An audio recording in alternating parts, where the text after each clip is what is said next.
ఊరంటావు ఉల్లాసపడతావు ఇల్లెక్కడున్నదే శిలక అల్లంత దూరాన వల్ల కాడులోన నీ ఇల్లు ఉన్నదే శిలక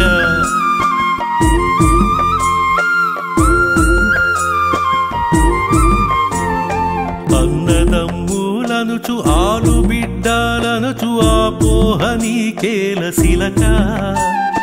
నీకు నీవే గాని నీ వెంట తోడెవరు ఇది నెరిగి జీవించు శిలక ఓడించాలనుకునేవాడు వెంట పడతాడు వాడెప్పుడు వెనకే ఉంటాడు గెలవాలనుకునేవాడు ముందుంటాడు ఎప్పుడు గెలుస్తూనే ఉంటాడు నా లైఫ్లో 3 లవ్ స్టోరీలు ఉన్నాయి